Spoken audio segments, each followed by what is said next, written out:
And hello everyone, Lights and Gear is back with another flashlight review, and what you see is what you get in this little package. This is from DQG, and this is only the second DQG flashlight I've ever tried.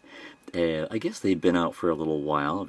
I think it's a smallish company, but what they gave me a couple of years ago to look at was the Tiny 18650 flashlight, which I was pretty impressed with for the light that it put out and for the size of the light. They always seem to try to make their flashlights about the same size as the battery it takes. They also had, I believe, a little line of keychain lights, which, and I forget the name of those. I didn't own any of those, but I did see those online from time to time, and they were extremely small. This is the Tiny 26650, and so this is showing what they can do with a larger battery and to make the flashlight not, again, not much larger than the battery itself.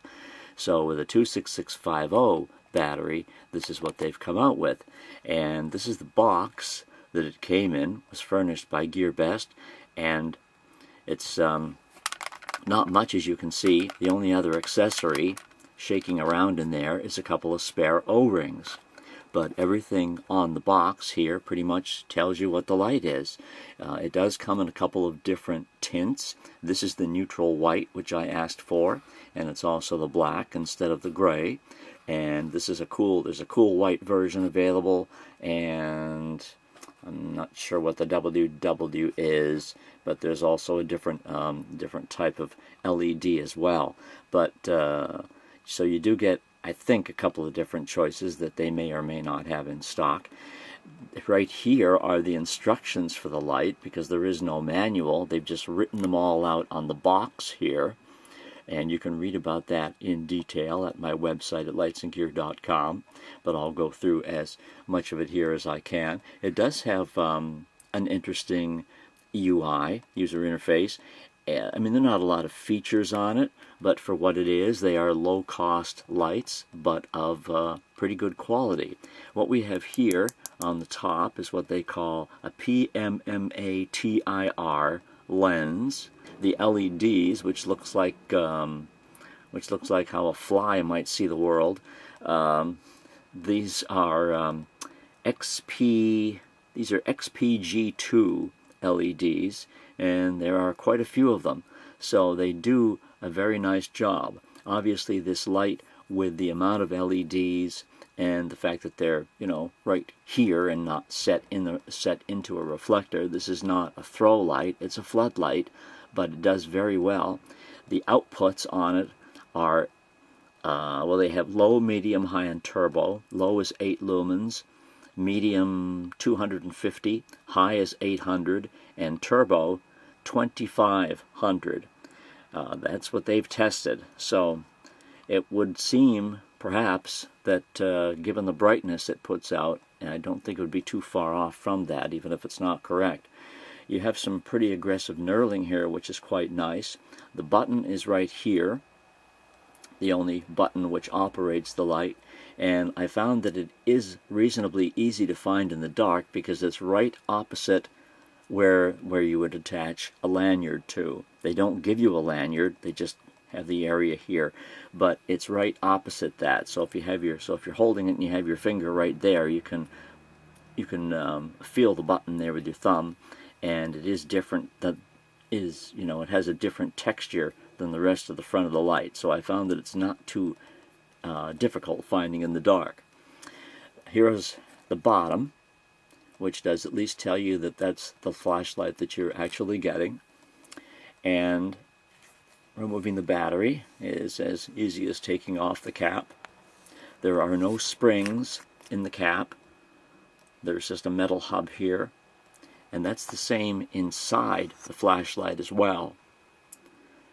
Springs will normally protect the flashlight and the components from shocks and drops and so forth, so I'm not sure how that works in this particular light. I didn't see anything written as far as impact resistance, if there was a rating for that. These threads aren't too bad, although they were a little dry and dirty when I got the light, so I had to grease them up a bit. The battery is a 26650. That's all it'll take, of course. That it doesn't come with a battery, but I have found that both flat tops and button tops work fine. So I haven't had any issues with any batteries that I have of this size not performing.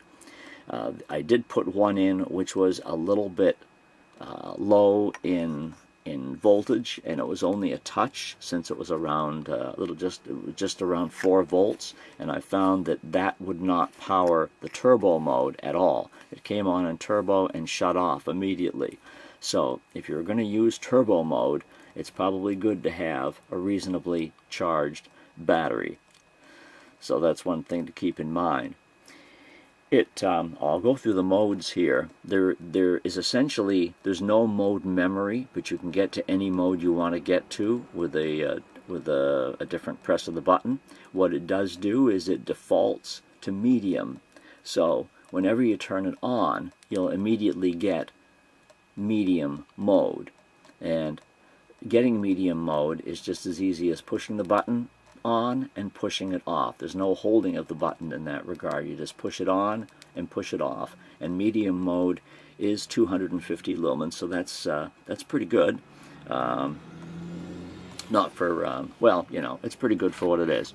So anyway, let me turn this light off, and one press of the button gets you the medium mode. Again, this is a neutral white LED, and I really like the beam on it as well. It's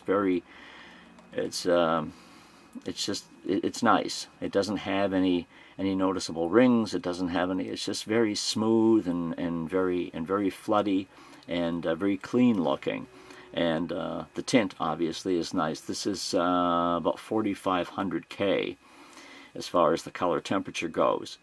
And looking around, obviously you can see very well in this mode. Now to get to the other modes, I press and hold. So here we are in high right now. So here's your high mode, and obviously if I keep my finger on the button, it's just going to cycle. So low, medium, high, low, medium, high. It doesn't get to turbo unless you tell it to get to turbo. Here is the low mode, and again that'll be great, of course, for looking at crap sitting around anywhere at low light levels. So low will certainly let you see what you need to see in that regard. Now, as far as the turbo is concerned, you can get to it by a couple of different ways. While I'm in a mode like this, I can double click, and then I'm automatically in turbo. So right now, there's the brightest, the best and the brightest, and it is very, very bright. Hard to tell in here. Take a look at the pictures that I've taken at lightsandgear.com, looking down the street and so forth, and looking in a garden, you can tell immediately that turbo is very bright, and you can see those pictures at my website. If I just give it one press from this, then it goes back down to low again. Now, turbo will only stay lit for about 90 seconds, and then it will kick down to high. And when I was taking the pictures, I noticed that I had turbo on for a minute or so, and then when I pressed the button on it, it went right back. It went to high after I gave the button a light press. So it will theoretically only stay on turbo for just about a minute and a half before it kicks down, and it starts to get warm too in the head. Now, if I have it off, as I say, I can get to pretty much any mode I want to. Medium will be with one quick press. If I want to get to low right away, I give it 3 presses. 1, 2, 3. Whoops, wait a minute, that didn't work. It wasn't fast enough. 1, 2, 3. There we go. 3 quick presses will get you to low immediately.